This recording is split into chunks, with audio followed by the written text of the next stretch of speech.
So this is a story that I have struggled with for many months, trying to find a way to articulate and understand and to bring clarity to events that happened not so long ago.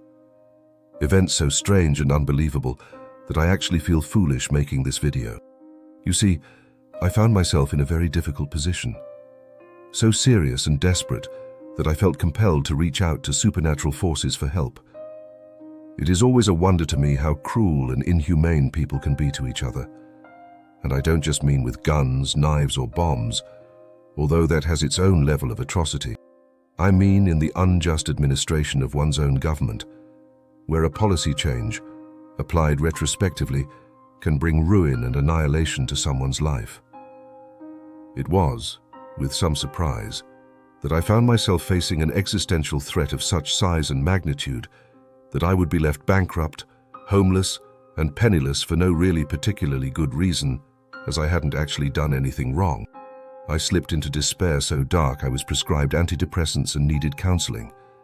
There was only my spiritual beliefs left, the only anchor I had in this turbulent sea of legal misery. I will skip the distasteful details, as I would still like some sort of confidentiality, and such details do not help the story. Essentially, the facts are thus: I was forced into liquidating my business and was actually sued for a life-changing amount. I had actually done nothing wrong, yet here was I facing ruin. Letters came. The letters demanded payment. There was legal jargon and accusations of misconduct. This couldn't be real. Then followed the court papers. I was going to be ruined. I couldn't afford legal representation. I could barely afford food. My home was all I had, and I was desperate to keep it. I raged against the world for what I was going through.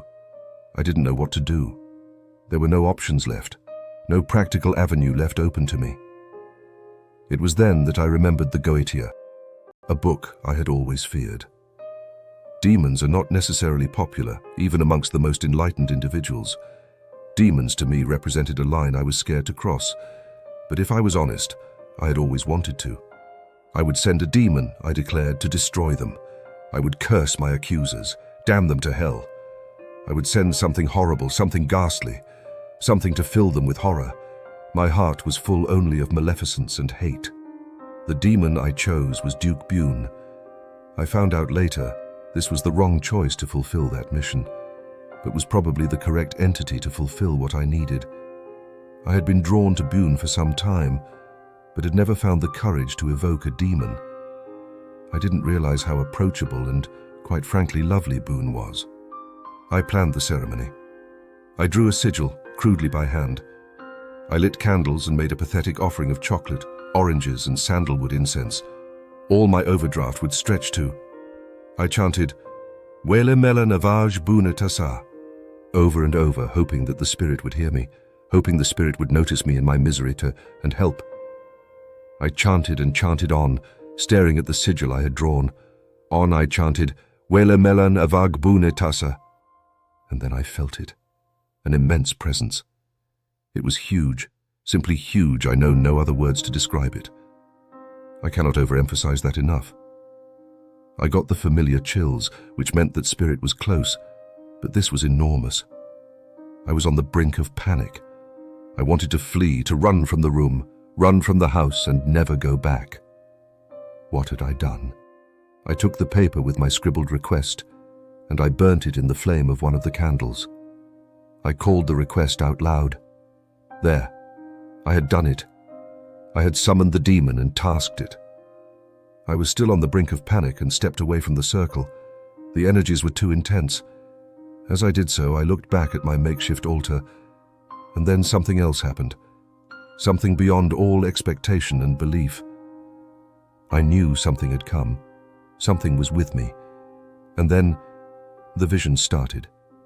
It wasn't the triple-headed dragon I saw, thank God. And it wasn't a man. But, oddly, it was a woman. Jet black hair, sharp features. Not human, but close enough. She reminded me of Cleopatra. Not Egyptian. Maybe something else. I really don't know. And then warmth. This being surveyed me, scanned me. Suddenly I got the impression that she thought that my request was too trivial. too mundane, too easy. She looked at me, and I knew that every part of my being was visible and open to this goddess, for that is what she was. She saw every part of me. It was somewhat terrifying, but also somewhat lovely too. As an experience, I can't say it was like love, but it was warm and very erotic. A sensation that washed over me. I wanted to submit to it, to give myself up to her, to be absorbed into that lovely energy, into this powerful being. With shaking hands, I closed the ceremony and went back to my miserable life. Later, I raised enough money to pay for legal counsel. I reluctantly agreed to settle out of court because I knew I could never afford a legal battle. A mediation meeting was arranged, and the date began to approach like a forthcoming execution. I was dreading the meeting. I'd never been in mediation before. A 2-hour slot was booked. Just before the meeting, my representative told me that I didn't need to be there. Weirdly, everything felt okay. There was a lightness about the whole thing. I knew that one way or another there'd be some sort of closure, but I didn't realize quite how much. I went about my day. The meeting started without me, and only 30 magic minutes later, the phone rang. It was my attorney. "That was quick," I said as I answered, and was surprised to hear laughter on the other end. "Yeah, I know. I can't believe it," came the voice. "They actually listened. I put our case forward and they accepted it. I've never seen anything like it." It was then I realized there was something else at play. The ramifications of all this are too long and tedious for this piece. Suffice to say that I was saved. I took a bit of a hit, but I am far from ruined. I didn't get what I asked for. Duke Bune, Duchess Bune, was far cleverer than that. As far as I know, there were no terrifying materializations in someone's office. No one was beheaded. No one was consumed by poisonous boils. Just the best possible outcome for me against impossible odds. A quiet, dignified mediation followed by my creditors mysteriously acquiescing. It wasn't the last visit from Bune I received. I would feel her at odd times, sitting in a cafe. Once, while brushing my teeth one morning, something would make me think of her, and then I would feel a chill. And then maybe a voice in my head. Always guiding me like a massive supernatural aunt, or maybe a guardian? I suppose the conclusion of this story should be that sometimes this world is unfair. It is seldom the world itself that is unfair, but the people in it. Where is the love?